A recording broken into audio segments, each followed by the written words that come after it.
Welcome to our fall series of Overwatch University. Many of you recognize me. I'm Susanna Song, the Director of Communications for Highwire and Overwatch Managed Security. And we had such a great turnout for our for our summer series. It was a 9-course series on the fundamentals of cybersecurity. Many of you were part of that. And we had so much success with that first series that we wanted to continue. And we did a survey. We talked with many of our partners and our attendees. And the biggest, need and desire for this academy or Overwatch University, whatever you want to call it, was a desire to know how to sell cybersecurity, to increase MRR. A lot of you guys don't have the resources for marketing. So to kind of get a better handle or grasp on not only how to sell cybersecurity, but how to market it best. So here we are today, and our first guest speaker is Chris Weiser, and this is what he lives and breathes. Hi, Chris. How are you? Good morning. I'm doing well. How are you today? Yeah, and Chris, you founded Seven Figure MSP. Just by reading that title, is it safe to assume that you're promising 7-figure salaries, income for entrepreneurs? I wish that was all the things we did. But, our goal is to help you to add 7 figures to your MSP every year is our goal. Wow, every year. I'll give you actually a great example of this. I had a post in my big Facebook group last night. This was a message from 8:15 last night from a gentleman named Paul Mancuso. And he just said, so with this contract, I've closed $1 million of revenue with 2 agreements using the 7-figure MSP system, $600,000 for this existing client and $400,000 with this new one. Now, in his case, they're spread over 3 years, but that's still, he's doing that 5-6 times. Our goal is to help you to build systems and processes that help you sell properly. And I'll go into a little bit of that here as we go here, but what a lot of MSPs don't realize is the way that they're selling now is exactly the way that the MSP industry was selling 20 years ago, and things have changed. Cybersecurity is added to this. We've added risk. We've added all these other factors, and yet most MSPs are still charging exactly the same way they were, and training and coaching and selling process the same way they were. So our goal is to help you change that and evolve that, and then you can charge more. And our goal, and we have some MSPs that are just starting out brand new, but then we have really mature MSPs that are selling 1, 2. We had another one in Dallas yesterday close a 157 seat deal, selling at $300 a seat, including. Wow. So start doing the math, folks. It changes your numbers, and when you, well, we can get into this as we go, but a lot of MSPs come to me and they say, if only I had more leads, all my problems would be gone.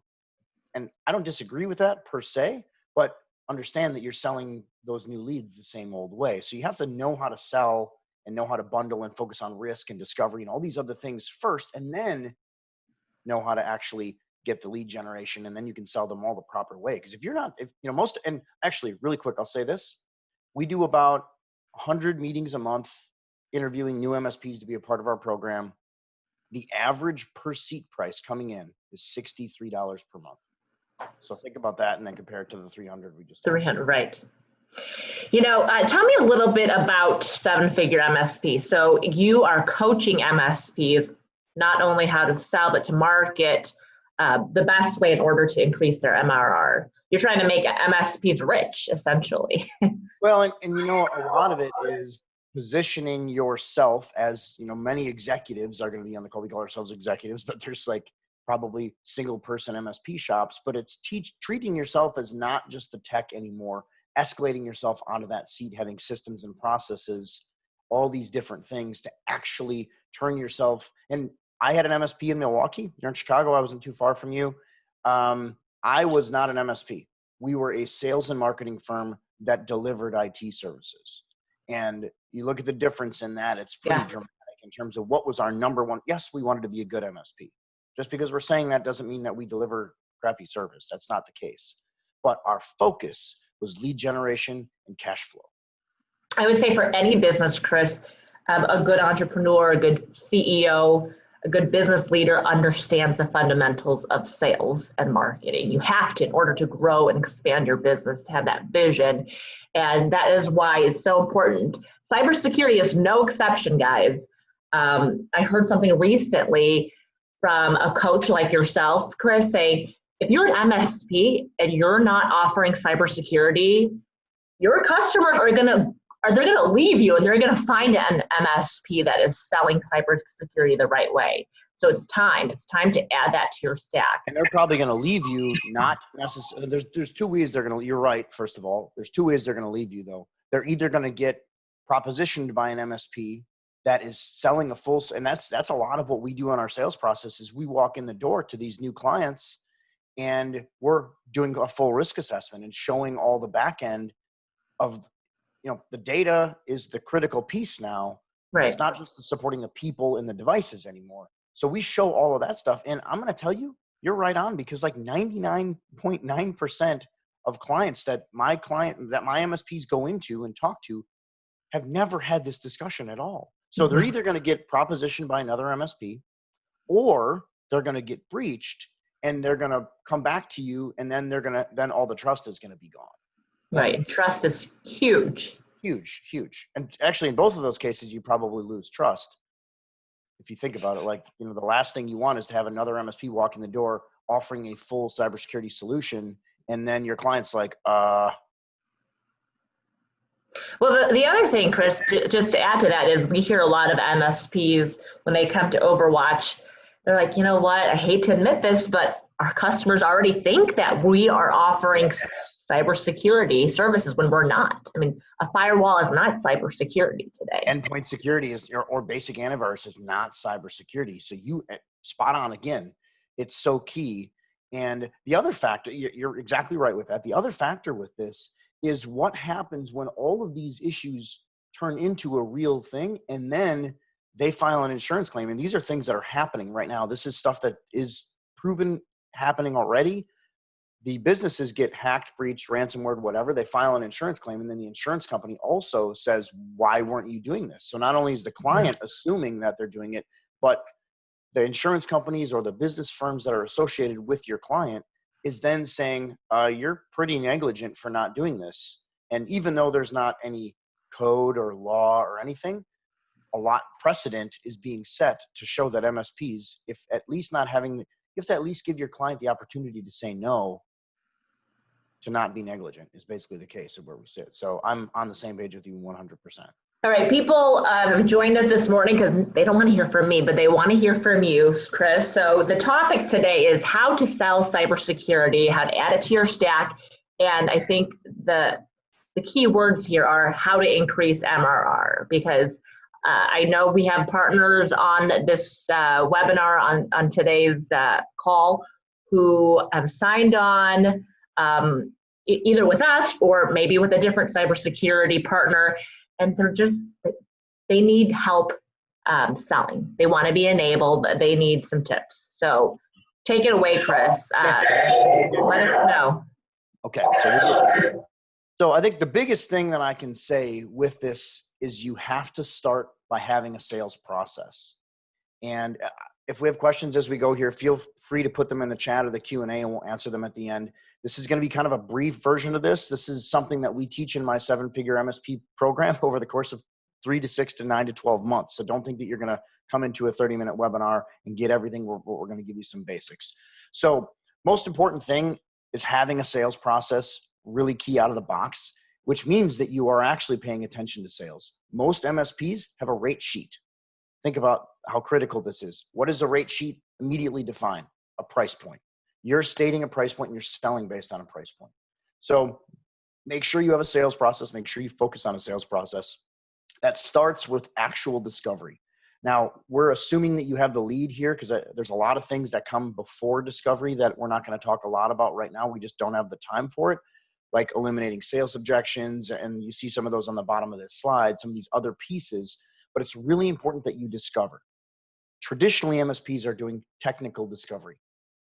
And you think about any of the tools that you're using for technical discovery, you're using scanning tools to do patch status and hard drive status and size of hard drive and how much RAM they have in processor and maybe the type of programs the client have. But rarely, in fact, I'm going to tell you, like, again, 99 times out of 100, MSPs are not going in discovering risk. It is a really, really important thing to do. You have to make sure that you have risk discovery as part of your process. You also have to make sure you listen for the client's pain points. What things are they concerned about? Do you have any questions that you can ask them that are related to discovering pain, related to risk? All these things you should be listening to, writing down. You notice it says show up, be quiet, and listen. Find out the things that they care about, but it starts with listening, and it starts with doing an actual risk assessment, not just data. Not just technical assessment. Make sure you have some type of a risk discovery tool. There's a bunch of them that are on the market. Susanna, does Highwire have, I know Jeremy and I had talked about this, and Mark and I had talked about this. Do they have any type of, do you guys have any type of risk discovery tool yet at this point? And you're on mute, so if you want to say something, you can. Otherwise, no, that's fine. We do, and I just want to, actually, I'm going to bring Jeremy Cullen in, allow him to kind of elaborate on that. Sure. Hey, Jeremy. We threw him in there last minute. Hey, buddy. Yeah, I appreciate it, guys. I hope everybody's doing well today. Yes, we have something you can utilize to do vulnerability assessments. It's not the same as the risk assessments that you offer, Chris, and your team. Okay. I just wanted to make sure that we're all on the same page with that. So there's a difference with vulnerability assessments, which I think it's a little more high level stuff, and that's actual penetration testing. That is something that Highwire offers. There's also multiple products on the market for doing true risk assessments. I know you can use rapid fire tools. You can use SolarWinds Risk Intelligence. You can use a product called ActiFile. There's a bunch of them that are out there. They go out and they find the PII, the PCI, all that actual data that is potentially what the hackers want. That's the stuff that's out there. And then you can assign a risk value to this. And then make sure as you're going through your sales process, you have an actual sales presentation that you put in front of people.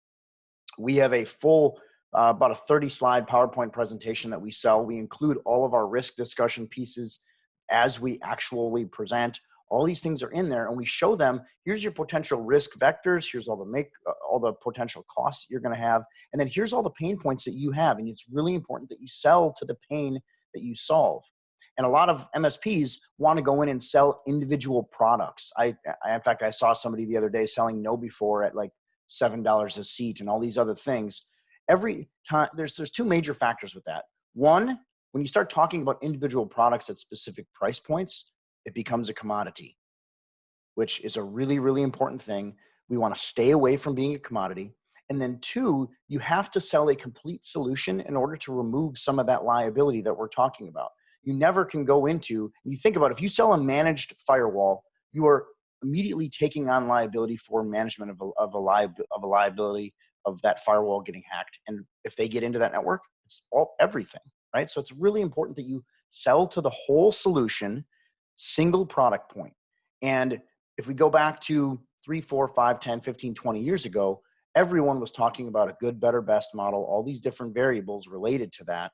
Stay away from that and focus on a single solution, selling to the pain that you solve that the client has, a single price point, and all you can eat solution. It's realistically all you can sell now, unless you're going to resell to large numbers, individual products like we were kind of talking about, but understand then price point's going to be your defining factor.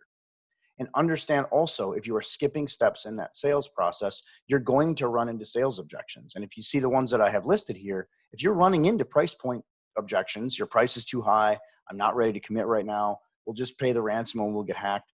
You're not doing things in the sales process to show value and to eliminate those possible objections before they get there. A great example of this would be, if you have a client that you walk into and you go all the way through the process and they say, oh, I have to bring my partner in now to make a decision. You should have determined way earlier that those people needed to be in the room at the decision-making time. But a lot of times we're so anxious and so excited to do a presentation and to get in front of a client that we sometimes do those kind of things. So that's thing number one. And think about the why behind risk assessments. This is really, really important when we go into these things. And I will state again, think about all the data and all the pieces that your hackers are wanting to go after. They don't walk into the office and steal laptops anymore. I mean, that happened back in the day. I actually I owned an MSP, again, in Milwaukee. We had a mortgage company that had everything stolen. They came in and took all of it. They didn't care about the data back then. They cared about the gear. Now it's literally the polar opposite. They care about the data. They don't want any of the gear, and that's what's valuable. So you have to look at that full data risk assessment, a full dark web scan, and really put the point home with a full fake fish of your prospect. And a lot of times we get the objection from MSPs that they're like, well, I want to go into this new prospect and they don't want their existing MSP to know, or they want to do this under the radar. You cannot prescribe without diagnosing. You have to do full risk assessments. And again, I'll back up again. If you're skipping steps in your sales process, be ready for those types of sales objections related to price. So you have to put all this stuff in front of them. And our job now isn't to just inventory their network and say, here's what it costs to support it. It's to say, you have not only all this technical stuff, but you have all of this data, all of this risk, and it's going to take me a lot more to secure this and manage it in order to properly support you. So it's going to cost this. And you have to get them, and note, a big factor is they've been trained for 20 years to not care about IT, realistically, if we think about that, if we go back and think about that. We have to rewire their mindset, and we only have a few minutes to do that, and they've been trained for years. So we have to show them all this stuff, and we have to basically flip a switch in their brain to get them to say, whoa, so you're telling me that if I don't properly protect my network, I could get shut down in weeks or have to pay this large ransom? Yes. Didn't you see all the proof I had? That's the kind of questions you want them to answering. And it's really important that you review all of that with them. You spend all the time with them going through all the back end details. And I know here's the thing. I get a lot. Chris, that takes a lot of work. Yep, it does. Chris, that takes a lot of time. Yep, it does. You're not going to find the type of clients and the type of partners you want, and you're not going to differentiate yourself from your competition if you don't do all of these things properly. It's really key. And this is, you heard me say in the open about Paul Mancuso with his $1 million of brand new contracts in the last 3 months. You don't get that by saying yes to everybody. You don't get that by just walking in the door and handing them a rate sheet. It doesn't happen. So think about also, and we're going to have some questions that come out of this. So I'm going to make sure we're going to keep this to 30 minutes and we want to be brief on this. So if you guys have questions or if you want to book a call with me, feel free to do that when we're done. We'll have my link throw up here that you guys can book calls with me. But now that we're doing risk assessments, now what? MSPs talk about this all the time. They ask me constantly, when should we hire a sales closer or who should be doing sales and when should we hire a marketing person? So when we talk about hiring a sales closer, my recommendation, first of all, the biggest mistake that MSPs make is they hire a salesperson, and I'm air quoting salesperson right now. We're going to hire a salesperson, and then they bring them in and they say, okay, bring your book of business or book your calendar full and go. Real closers aren't going to do that. So my recommendation for you out of the box is build yourself enough leads that are in your pipeline and enough systems. Now it takes time. I'm not going to debate that this doesn't take time, and I'm not going to debate that it takes effort and experience and all these things. Make sure that you have a full pipeline of leads in your calendar that you're closing. Make sure that you have a real sales process. Make sure that you're doing the closing. And then when you get yourself up to the point of having enough leads that you can pick that up and hand it off, you hand it off to a true closer and you focus on generating leads for them. You heard me mention the guy from Dallas earlier that just closed that 157 seat deal. I initially met with him as an interview and I said, Mike, what do you do in your company? He's like, well, I've stepped out of tech. I stepped completely out of operations. I now focus on lead generation and content creation, which that is literally the same role that I do. That's exactly the same. So me and him were on the same exact page. What's important, let's go all the way back to the beginning of what I said. I owned an MSP that was a sales and marketing firm that delivered IT. So it's really important that you focus on that. And then the other objection I get from MSP owners is, well, Chris, I don't want to do that. I just want to focus on tech. Then you have to find a CEO that can run that and think about how expensive that gets. It gets really expensive really fast. And you have to think about all those things as you're growing your business. If we want to get more MRR, if we want to get more leads, if we want to get more sales, we have to focus on risk assessments, selling cybersecurity. Also, we have to focus on sales. It's really, really critical. You should have a sales first mindset across the board. Everyone in my program, we have 300 plus MSPs in my 7-figure MSP program.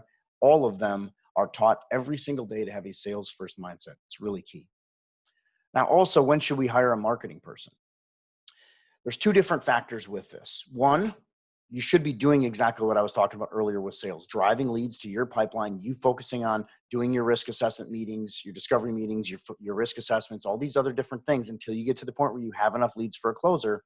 But then also, my recommendation is to bring on a marketing person as quickly as you can. This is something, now you have to be good at process and you have to work on some of these pieces, but it's really important to bring on stuff that you can actually delegate down. Great example with me, I have multiple people, 5, 6 people on my team that are doing my Facebook posts, that are doing my LinkedIn messaging, that are doing our cold calling and our warm calling. When I started seven-figure MSP 2.5, 3 years ago, it was me doing most of that work. And then I delegated the things that I didn't want to do as fast as I could, really, but I had to do it in the beginning. And I did the same things at my MSP. But I focused on sales and lead generation first, because cash flow, realistically, cash flow solves all your problems. So it's really important to do that. We get these questions all the time related to MRR, so that's why I wanted to bring them up specifically. Okay, any questions so far on that? If you guys want to put that in your in the chat, we can answer some questions here. I got a couple things on. Susanna, did you want to say something?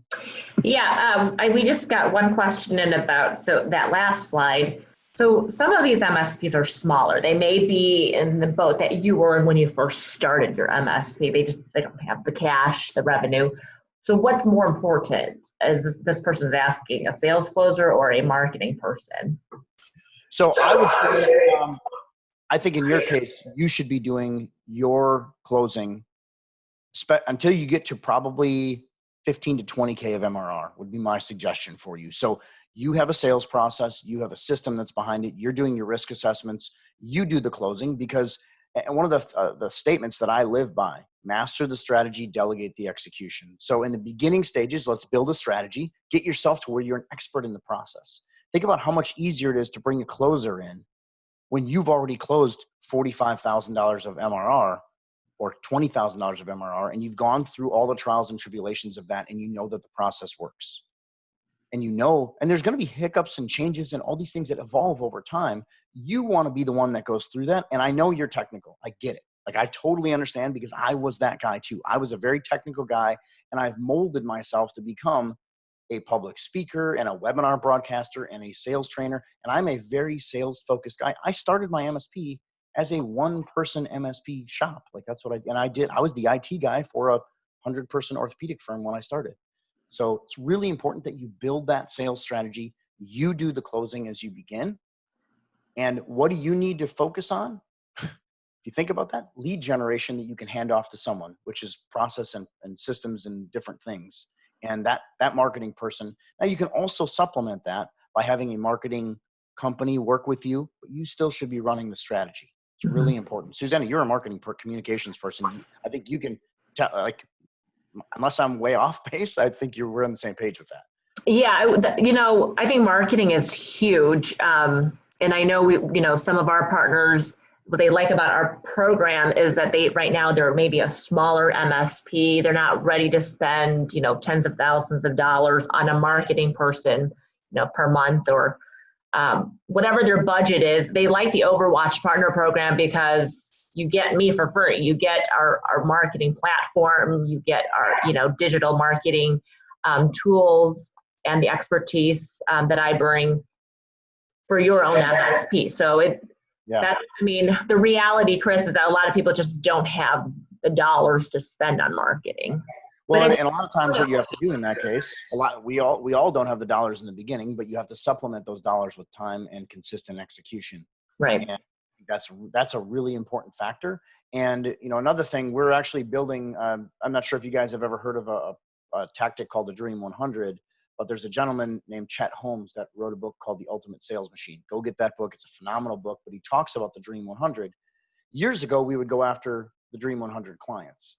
Now, though, we're going after the Dream 100 associations and the chambers and these kind of different things, because you can go where your clients are now en masse. Your ideal clients are turning those people into, they're basically they're developing places for your ideal clients to congregate. So that makes a really good, easy way to do it too. What's the name of the book again? Can you repeat that, Chris? Yeah, it's called The Ultimate Sales Machine. Okay.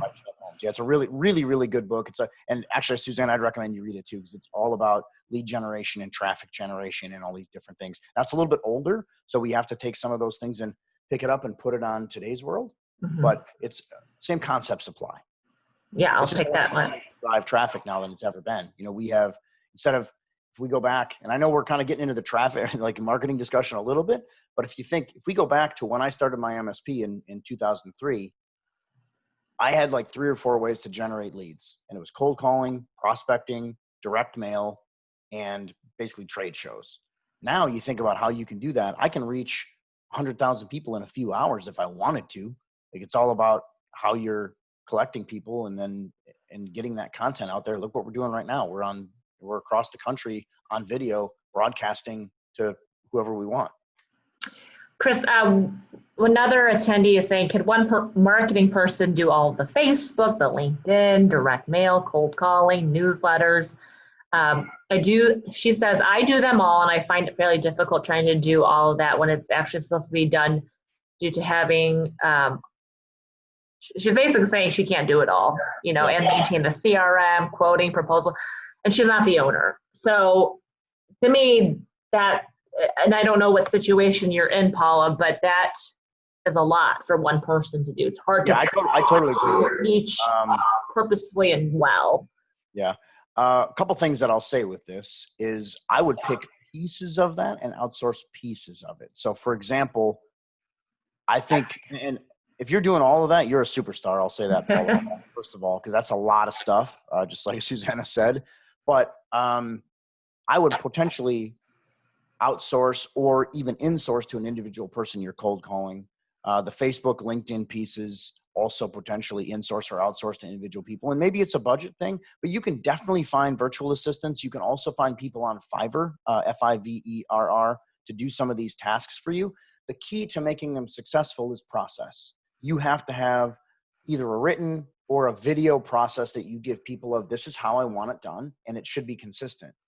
And you can get some really good, I have a team of about 20 virtual assistants that work out of the Philippines for us. We pay them very reasonable American pay. But they will flounder completely if we don't have very tight process. So it's really important you do that. Here's another thing I'll tell you, making sure that you put your efforts in the right places is also very key. I see that you talk about Facebook, LinkedIn, direct mail, newsletter. How many of those things are actually delivering content to the right audience is also a really important thing. We've pretty much killed the once a month MSP newsletter at this point because people are forgetting about it. We are going to an automated nurture system where we automatically email people valuable content and we use ActiveCampaign. Suzanne, I'm not sure what you use for your email, but we use that and it automates that. And we send an email every 3 days to people and we get massive amounts of content reads and it's all automated. We write emails once a week. And I actually have 2 people on my team writing email. I don't even write emails anymore. And we write emails 1 day a week for like 2 hours and it's 3 new emails a week and it just keeps going and keeps going and keeps going. So it's, and also if you're doing direct mail in bulk, like we did it, I did direct mail 10 years ago. People now are, especially with COVID where we sit, they're sorting their mail over the trash bin.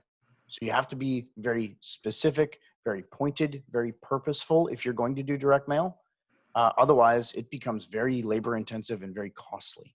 And you think about that versus a cold email marketing system or potentially creating a Facebook group. Susanna, you've seen my Facebook group. I got 10,000 MSPs in a Facebook group. It's taken me 3 years to build, but it's pretty damn valuable at this point.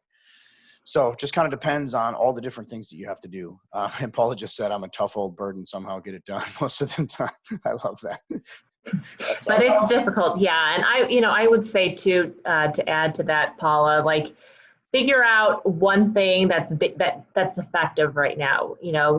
You are just one person, even if you're tough, you can't do it all and you can't do it all well, right? So pick one thing that's really effective and then figure out your processes, as Chris mentioned, and talk to your leadership, right? And see where the gaps are.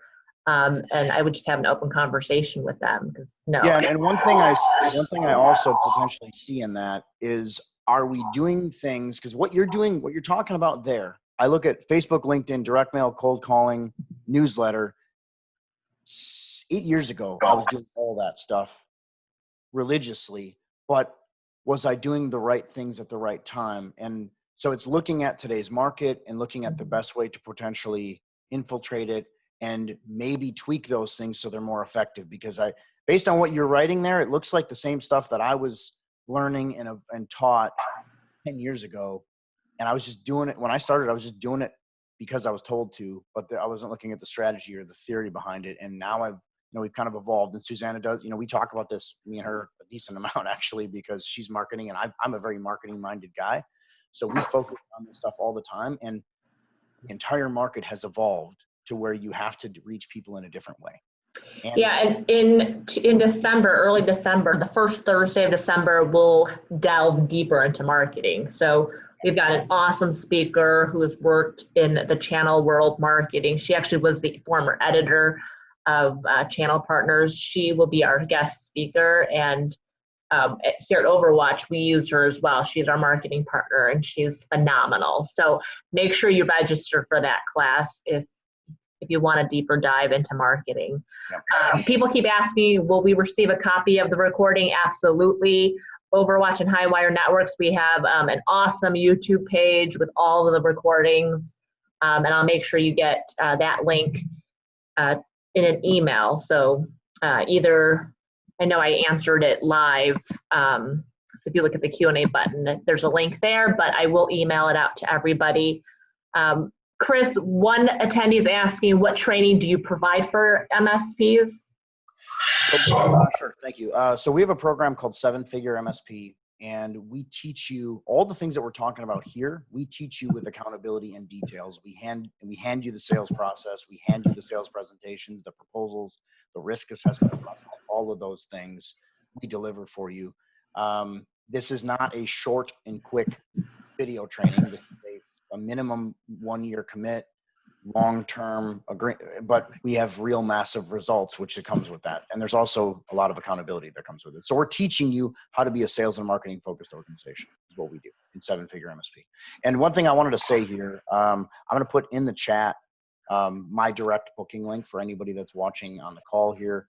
If anybody's watching the recording, it's 1x1.chrisweiser.com. We didn't put it in the slides here, but it's in the chat for you guys. If you can directly book a 15-minute call with me. Hey, Chris, I know you talked about that one client of yours who's selling services right now for, I think, $300 per seat per month. Another person's asking, what is the secret to getting paid more for your services? So, yeah, great question. And if you look at the start of it, is what we were just talking about on the intro to that of today's webinar, which is making sure that you have a sales process. It's not all about just handing somebody a proposal or handing somebody an invoice. It doesn't work that way. It starts all the way on discovering the right type of lead for you, first of all, making sure that you focus on the right prospect or the right prospect vertical. Then as you go in, you have multiple steps in your sales process. As you go through that, and you can see some of the things that we talked about, you have to also make sure that you have a really, really good risk assessment and discovery process. You have to discover all the risk, both technical and data risk. Both those things have to be discovered. Then as you present, you have to present with value. You have to show value all the way throughout the piece. And what a lot of MSPs do is they walk in and say, okay, I don't need to do an assessment. Here's what my costs are. You're going to immediately get cost objections because you've built no value up. You've shown nothing that makes them. Why do people pay more money for things? Because they see value and they have an emotional reaction to it. I'll give you an example of this. If somebody walked up to me and handed me a bill for $5,000 and said, here, this is for your dog, I'd be like, okay, not paying that. But my dog had a tumor on her spleen a few months ago. We went to the vet. The vet said, she's going to die overnight. If you don't fix her, it's $5,000. What do you want to do? And I said, here's my credit card. Like, that's what you have to do. Like, see how that was an emotional reaction tied to that. And there was zero resistance from me. Did I have a budget for that? Not even close to that. Like, I did not have that. I didn't even have pet insurance, which I probably should have had. But all those things come into play with that. And there was an emotional reaction tied to it. So that sales process, we haven't even gotten to the technical side, because realistically, your clients don't care about the technical side. They care about, I see that I have risk. You have to show me that that risk is real, and ask me how I want to manage it. One of the most pivotal questions that we teach during our sales process is, you've seen everything we showed you today. How do you want to manage your risk? And then we don't talk. Mm-hmm. Let them answer. And I think you brought up a good point that you set the price per seat, and not every lead is going to be a customer. Not every lead is a sales qualified lead, right? So talk a little bit about that, because I think that especially the younger MSPs, the smaller ones, when they get a lead, it's a huge deal, and they want to appease those prospects. Yeah. But it's not always the right fit.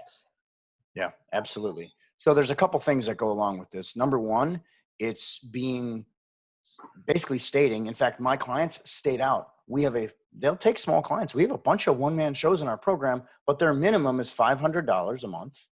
And that's literally their minimum. And they have one package, and that's it. And IT people are conditioned, and think about this, I'll just percolate a little bit. IT people are conditioned to say yes. Through all of our training, through all the things that we learn, we are taught to say yes to the client. We can fix it for you. We can do it for you. The most powerful word in sales is no. And so number one, like Susanna said, picking the right prospect. And you can absolutely take a meeting with anyone, determine if they're going to be the right fit. But what keeps you in your lane is sales process fundamentals. Staying in your lane, staying in your process. Don't deviate out of it. I don't care if the client says, I only want to manage firewall. We don't work that way. There's too much liability in only giving you a managed firewall.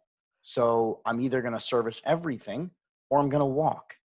You have to be comfortable enough in your sales process. And that is in the beginning stages for most MSPs, especially the smaller guys, that is a really uncomfortable and hard thing to do, because you're potentially walking away from money. But we all know, like everybody that's on the other side of this camera, because I was sitting in your seat, we all know just because they have some money at this time doesn't mean that they're going to be a great fit as a client. We've all had those headache clients that we don't want to deal with.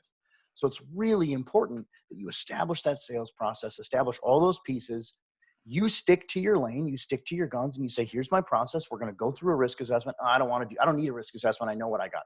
Nope. The risk assessment is not for you. It's for me. And all the stuff that I'm delivering to you throughout the sales process. And if they refuse your sales process, peace out. If they refuse to meet with you, if they refuse to work with you, you have to be comfortable with saying no. You have to be, and it's crazy because you heard that thing from Paul Mancuso that I just talked about a few minutes ago, that most recent client that we were on our big coaching call yesterday. He literally signed it 10 minutes into the call. He got the paperwork back, and that's kind of why we were talking about it. That was a law firm that he originally walked into. They called him, he walked into, and there were, I think it's 57 seats or something like this. And they wanted him to service him for $1,000 a month for certain break fix things. And he said, no. And he walked out, and he said, and they called him back. So no can a lot of times be the best path to yes, because you have to show that you have integrity. And it's not just integrity, really. You have to be serviced at a certain level. There's nobody, especially in this room, this cybersecurity room, there's nobody in this room that's watching live or watching recorded that can say, I can protect my clients with a managed firewall. We have to have a full stack. We have to have a managed SOC. We have to have these things in place to properly, and we can't say I can prevent anything anymore. Right. You can't prevent right? You can do your best to eliminate the risk footprint. You can do your best to mitigate that risk, and you can do your best to get them recovered. And that's what we're going to work on, and that's what we're going to guarantee. But if you can't put your whole stack in, don't even talk to them. So you really have to stick to those guns and be comfortable with that. Now, you have to have a process and all those other things that go along with it, but it's really important to stick to those guns and stick to all this other stuff and be okay and comfortable with saying no. And also, when we talked about that full solution set, we're calculating price internally by seat, but we're not going to our client and say, okay, it's $285 a seat. We're saying, here's all the pain we found. Here's all your risk. Here's my price for supporting all of it. Oh, I want it a little cheaper. Okay, then we'll do a 4-year term. So start with my baseline for starting is $300 a month, full stack, 36-month term. Industry standard is a 36-month term. And if you want it cheaper, extend the term. Chris, where would you add cybersecurity in the stack? Well, first of all, there's only one stack now, and cybersecurity. What do you mean specifically add? Just so I'm clear. I think sometimes people have the notion, oh, it's just an add-on, right? So a lot of MSPs and their customers are still kind of in that old school thought. We'll have, the firewall, kind of the baseline MSP offering, and then, a la carte, let's add cybersecurity. But really, it should be the base. Yeah. So now there's one plan. There's not. You heard me mention the good, better, best earlier. Imagine sitting in front of a courtroom and saying, "Yeah, I gave them my good plan. Did you know they needed the best plan? Yeah, I knew that, but why? So there's all these variables that come along with that. But there's one plan now. It's full stack, including cybersecurity. Now you're going to have certain clients that need more cybersecurity, but everybody should get some level of cybersecurity. That's your baseline. So it should be your standard managed services, including your standard managed cybersecurity offering. Then you're going to have some companies that are like Department of Defense or potentially your financial people. Anybody that's dealing with money is going to probably need some compliance level pieces in place, maybe a managed SIM, et cetera. That's where it potentially gets, okay, we can add that, but you don't give that to them as an a la carte add-on. You determine that during your risk assessment, during your full assessment across, and then that becomes part of the package. We know ahead of time if we're dealing with a financial management firm that has to have SOC compliance, like if there's all these things that we need that we know ahead of time. We walk in the door of the rate sheet, we don't know that. But if we do a proper assessment, if we diagnose before we prescribe, we know. Mm-hmm. So that's really key. And so again, my baseline suggestion for y'all, I'm in Texas, so I got to say y'all. My baseline for y'all is, I'm from Wisconsin, but I'm converted apparently.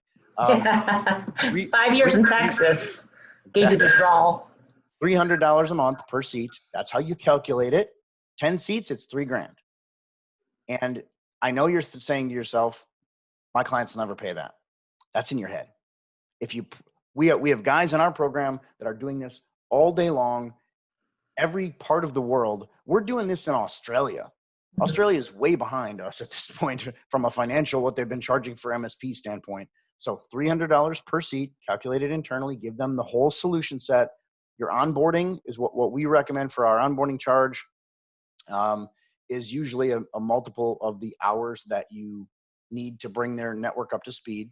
You can choose to, that's one thing I would potentially choose to waive if you wanted to for an additional year contract or something like that, but don't get too overly complex early. And 36-month term as your baseline. Mm-hmm.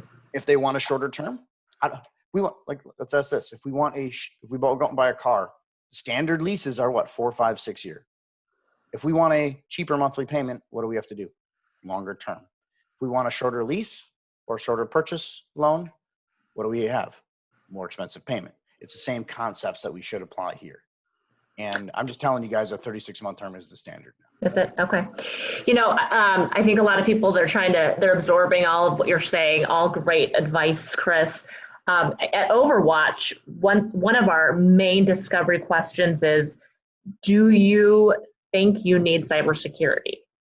And if the answer is no, we're wasting our time, because if we don't have time to educate them that they need cybersecurity. They need to be ready and understand that cybersecurity is a necessity, right? That they need it. So I would recommend as well to our listeners today, figure out who your qualified leads should be. Do you have the time? Do you have the resources? Do you have the means to do all that education, right? make sure your customers know they need cybersecurity. And as Chris said, have them take that business risk assessment. And then all that data will show what they need. It's so much easier then to offer that full and I think adding on to your question, which I like that question a lot, if they do say no, before you just get up and walk out, ask them why. Like, why do you think you don't need that? Because the thing is, so many people in the public eye they don't understand what cybersecurity is. They don't understand what the level of risk they have is, which is why we really want, first of all, how many times have we all had my business is not a target, or my business is too small to get hacked or breached or ransomware. Well, what they don't understand is hackers aren't looking for size. They don't care what size your business is. Your money spends either way, and they don't care about that. They're focused 100% on throwing a blanket over businesses and waiting for somebody to shoot up a flare gun in the middle of business land, and then they go after that. So you have to show them how much risk they really have. We had a guy, I forget what this was. We had a guy yesterday that was doing assessments. He was in Canada. I think he's in Winnipeg, Canada. And he was doing an assessment, and he was up to, I think, 300,000 SINs, which is their version of the Social Security number here in the States, on a client that thought they had no data that mattered. So he's showing the client that they have all this stuff. Then he's going to show them what the potential repercussions of losing that is. So think about my dog with the splenic tumor, and he handed me if he would have walked in and handed me a bill for my otherwise healthy dog, I would have been, you're crazy. But my dog's injured. They showed me all this stuff. They said, hey, your dog's going to die overnight if you don't do something. So make a choice. That's what how do you want to manage your risk question does too. So really, really important. We got some more questions coming in here, I see. Yeah, so Paul's also asking, does it help if a salesperson actually comes from an operations background and fully understands the risk of not being protected? Absolutely. I mean, you still have to have process and systems behind it. What a lot of MSDs, and Paula, I love it that you're chatty for the record. I know, I just read that. It's good. Good questions. Process, just remember, it's your company. You're the one that should set the process. What a lot of MSPs do, I'm technical, I don't want to deal with sales, handle it. That's not going to work. Like there's no place you can do that is going to function. It's hard enough to think about this. It's hard enough to bring in a tech and hire a tech and train them and get them to do the work. But yet we want to completely do that with sales and marketing when sales and marketing is the oxygen our business needs to breathe, period. You have to have that to survive. You will potentially run on fumes for a while. And Suzanne, I call that growth by accident. It's kind of like a faux growth. It's not real, usually market induced, usually because you're pretty passionate early. Maybe you know some people, but it's surely not scalable, controllable growth. So yes, it helps all those different pieces, but you have to make sure that there's process and systems behind it that you can control, that you can manage, and you can report on. Because if you don't report on your sales team, you're kind of just shooting blanks, right? Shooting from the dark. Yeah, and Patty, not Patty, I'm reading Paula and Chatty together. So there you go. Paula, I think it's great that you come from an operations technical background, but here at Overwatch, we firmly believe cybersecurity is not a technology or a technical problem, but it's a business problem, right? So for those of you listening, I don't care if you have a technical background. That's why we've got two CISOs that lead our platform and our team, because they are the geeks who have the answers, who understand XDR and who understand all of our different products and solutions. For you as an MSP, you get all that expertise if you partner with us. And as long as what Chris is saying, like you understand like who are your prospects that you're reaching, who of your customers need that business assessment risk, and that you have that trust already built in. They trust you, they like you, they know that you can manage their services. I think that's kind of the cornerstone, right? Like you understand the sales process, you've built that relationship with your customer, and then you partner with a reputable security team or a managed SOC like Overwatch. that technical nitty gritty for you. Well, what's really interesting about, if we rewind 5 years, I don't disagree that it was important for you guys to be experts on a lot of stuff from a technical standpoint. But we're getting to the point now where, first of all, you can't be experts on all this stuff. Second of all, you don't want to be, because you need to partner with superstars. Right. And that's part of the deal here. Like, if I was to start an MSP today, I would be focused on running a sales team purely and making sure my vendor partner, you have the option to outsource all of this stuff now. Why would you want to internalize it if you don't have to from that standpoint? Like, you guys, in Highwire and my team have a really good relationship that I really value and like, and we literally run our coaching call yesterday, and I literally sat there and said, do this with Highwire, do this with Highwire. Stop trying to internalize this stuff, because there's no reason to hire your own CISO anymore. Like, there's no reason for it. And plus, the liability is massive. Like, what happens if that one person not only picks up and leaves, or screws up, right? There's all these variables that are with that. Yeah, there's a lot of business problems with that. Like, there aren't enough CISOs out there, right? There's a shortage of talent.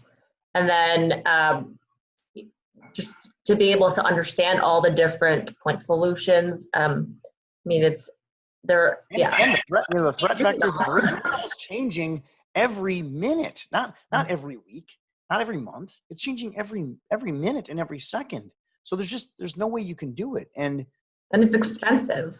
It's expensive. You're also kind of mentally keeping yourself in the dark ages versus trying to scale. Why are you in business? Are you in business to create yourself like a job with a crappy boss, kind of, if you think about it? Or are you in business to create yourself a lifestyle that you can sell and potentially, that's why I'm in business. That's why we go into business for ourselves, is because we don't want to be in the rat race working for someone else. So think about all those things too. I know you're a great tech, or maybe I was a great tech, but you know what I'm better at?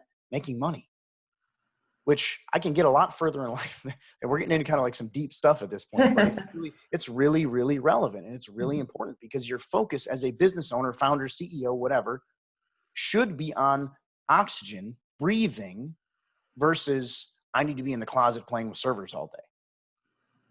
Good point. Looks like we're kind of ending, or we're getting close to the end of the hour. Chris, any parting words? So we've discussed a whole breadth of sales, cybersecurity sales techniques and ideas. You had some great stories. What piece of advice, as people sign off this morning, what do they need to do that is going to really help them launch their MSSP or MSP business? Have an all-inclusive solution, like we talked about earlier. Really, really vital. Sell on we discovered all this pain. Here's your price to support it. You don't go buy a cake and they price it out based on the ingredients they used and then sell it to you per ingredient. It's kind of, that almost sounds stupid, doesn't it? But yet a lot of times we're back here doing this, selling them but my client wants it that way. Walk away. No, that's not a good client for me. It's not a good fit for me. Yeah, but I don't have enough business. You will get enough business if you focus on sales and marketing. Focus on growth, focus on scale, make sure you have a sales process. These are all things that we fight with every single day with MSPs. They come into our program, and it's the mindset shift is the biggest thing that we have to fight. Teaching people how to believe that they can charge the right amounts in their market, that they can charge properly. And it's kind of like this whole thing, this 7 figures for life mindset. That's one of the things that we have in our hashtag thing internally. So it's really, really important to do these different pieces. Thank you, Chris. If you want to go to the next slide really quick, just so people can follow along as I speak. So the great thing about Overwatch University, if this is your first time joining us, is that we do offer CPE credit. You just have to log into our partner portal. If you need that information, an email will be going out tomorrow with that information. So please log in. The portal's awesome. It has all of our Overwatch assets. Any information that you need, I think that will effectively help you sell. You can also learn more about our partner program in the portal. Also, next month, the first Thursday of November, we're offering our second Sales and Marketing Overwatch University course. It will be led by our CEO and founder of Overwatch, and it's about telling the right story. So again, it's not a technology problem, but cybersecurity is a business problem. So it's how you word, how you phrase and message that cybersecurity pain point, and the story behind it is critical. So find out more about that next month. So make sure you register. And then to learn more about what Overwatch offers, we offer a platform as a service. So we can help you become an MSSP in a day. You get all the marketing help as well. Our sales team would love to give you a demo, help you understand what we offer. So just log in to our website, or log to our website, highwirenetworks.com/Overwatch. If you have questions for Chris, I know he posted his link, but you can also shoot me an email. When I send you an email tomorrow, just hit reply and I will make sure that you connect with Chris Weiser. Chris, thank you so much for your time. We're already getting people saying thank you. It was really beneficial. They learned a lot. So I know I did, even though I've done marketing for many years. This was a great hour spent, and I hope everyone really takes to heart what Chris shared, and that we all get rich, right? That our MSPs grow, and we believe in you. So if you have any questions, please reach out. Have a wonderful day, everyone. All right, thanks, Susanna. Bye, guys.